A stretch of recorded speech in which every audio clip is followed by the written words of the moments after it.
భారీ శ్రీ మహావిష్ణువు విగ్రహం బెంగళూరు నగరంలో ఉంది.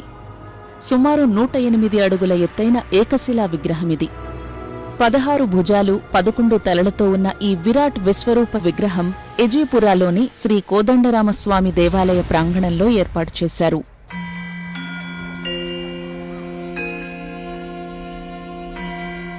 సాధారణంగా ఇంత పెద్ద ఏకశిలా విగ్రహాలను తరలించడం కష్టం కాబట్టి ఆ రాయి దొరికే కొండ దగ్గరే చెక్కుతారు.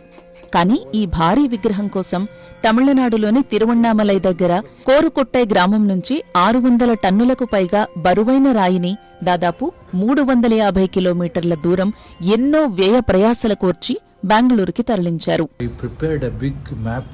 ఈ విగ్రహ రూపం కోసం ప్రత్యేకంగా కసరత్తు చేశారు దీన్ని ఏర్పాటు చేసిన డాక్టర్ సదానంద. విశ్వరూపంలో అర్జునునికి అనేక ముఖాలతో దేవుడు కనిపించాడు. కానీ శిల్పంలో అసంఖ్యాక ముఖాలను పెట్టలేం. తలపై ఆదిశేషుడు, 11 ముఖాలు 16 భుజాలతో ఉన్న శ్రీ మహావిష్ణువు విగ్రహం ఏర్పాటుకు శాస్త్రాలు అంగీకరిస్తున్నాయి. దేవుని వెనుక వైపు విశ్వం కనిపించేలా చెక్కించాం. దేవుని శరీరంపై పరివార దేవతలు చెక్కించాం. 16 భుజాలతో దశావతారాలు చూపించాం. రాయిని గుర్తించి దాని తవ్వకానికి అనుమతులు తేవడం, భారీ యంత్రాలతో కదిలించడం, ప్రత్యేక ట్రక్లో చిన్న రోడ్లు పాత వంతెనలను దాటుకుంటూ తరలించడం, బెంగళూరులో శిల్పంగా చెక్కడం, మధ్యలో కోవిడ్, తరువాత క్రేన్లు కూడా లేపలేని ఆ శిల్పాన్ని యంత్రాలతో నిలబెట్టడం, దానికోసం భారీ ఫౌండేషన్ వేయడం, ఇదంతా జరగడానికి కొన్నేళ్లు పట్టింది.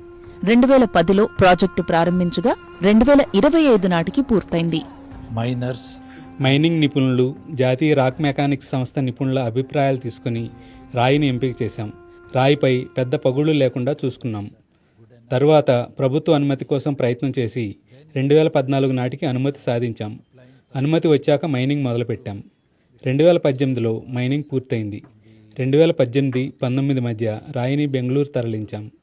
2019 జూన్ 1న బెంగళూరు చేరుకున్నాం. 2019 నుంచి శిల్పం చెక్కే పని కొనసాగించాం. మధ్యలో కోవిడ్ వచ్చింది. 2022 నాటికి శిల్పం చెక్కడం పూర్తయింది. భారీ విగ్రహం నిలబెట్టడం చాలా పెద్ద పని. విగ్రహం నిలబెట్టాక మళ్లీ శిల్పానికి సంబంధించి కొన్ని పనులు చేశాం. మొత్తంగా 2025 నాటికి పని పూర్తి చేసి జూన్ 2న ప్రాణప్రతిష్ఠ చేశాం. ఈ విగ్రహానికి ఎంత ఖర్చయిందో లెక్కేసుకోలేదు అంటున్నారు సదానంద. అయితే వివిధ దశల్లో వచ్చిన సాంకేతిక పరిపాలనాపరమైన ఇబ్బందులతో ఖర్చు పెరిగిందని చెప్పారు కమిటీ సభ్యులు. మేము తక్కువ మొత్తంలో అయిపోతుందనుకున్నాం, కానీ అలా జరగలేదు. ప్రాజెక్టులోకి దిగే కొద్దీ అనేక ఇబ్బందులు ఎదురయ్యాయి. మైనింగ్, ట్రక్కు ఎంపిక, అందులోకి లోడింగ్, మళ్లీ వేరే ట్రాన్స్పోర్టర్ ఎంపికే 6 నెలలు పట్టింది. మళ్లీ రోడ్డు ఎంపిక ఇంకో 6 నెలలు పట్టింది. బహుశా రాయి, రవాణా, శిల్పం వరకు 8 కోట్ల వరకు అయి ఉండొచ్చు. ఇంకా ఇతర ఖర్చులు ఉన్నాయి. అందుకే నేను ఆ ఖర్చులు రాసుకోలేదు. నా సొంత డబ్బు వాడాను, అప్పు చేశాను, కొంత భూమి అమ్మాను. అలా రకరకాల మార్గాల్లో డబ్బు ఏర్పాటు చేశాను. రాయి పక్కాగా బెంగళూరు వస్తుంది అన్న నమ్మకం కుదిరిన తర్వాతే విరాళాలు తీసుకోవటం మొదలుపెట్టాను. ఆ తర్వాత చాలామంది ముందుకు వచ్చి పెద్ద ఎత్తున విరాళాలు ఇచ్చారు. వృత్తిరీత్యా వైద్యుడు, స్వయంగా సంగీతకారుడైన డాక్టర్ బి సదానంద ఓ ప్రొఫెసర్గా పనిచేశారు. తన తండ్రి కట్టించిన ఎజీపురా కోదండరామాలయం ఖ్యాతి పెంచడానికి భాగవతంపై పాటలు రాసినప్పుడు తనకు కలిగిన అనుభూతితో ఈ భారీ విగ్రహ ఏర్పాటు ఆలోచన వచ్చిందని ఆయన అన్నారు. ఈ గుడికి వచ్చేవారి సంఖ్య పెంచాలన్న ఉద్దేశంతో ఈ గుడి ప్రాంగణంలోనే విగ్రహాన్ని ప్రతిష్ఠించినట్లు ఆయన చెప్పారు. దీనికి కాలనీ ప్రజలు కూడా సహకరించారన్నారు. ఈ విగ్రహానికి త్వరలో కంచుతో ఒక భారీ గొడుగుని ఏర్పాటు చేయబోతున్నారు. మెట్లదారిలో గీతా శ్లోకాలను చెక్కించబోతున్నారు.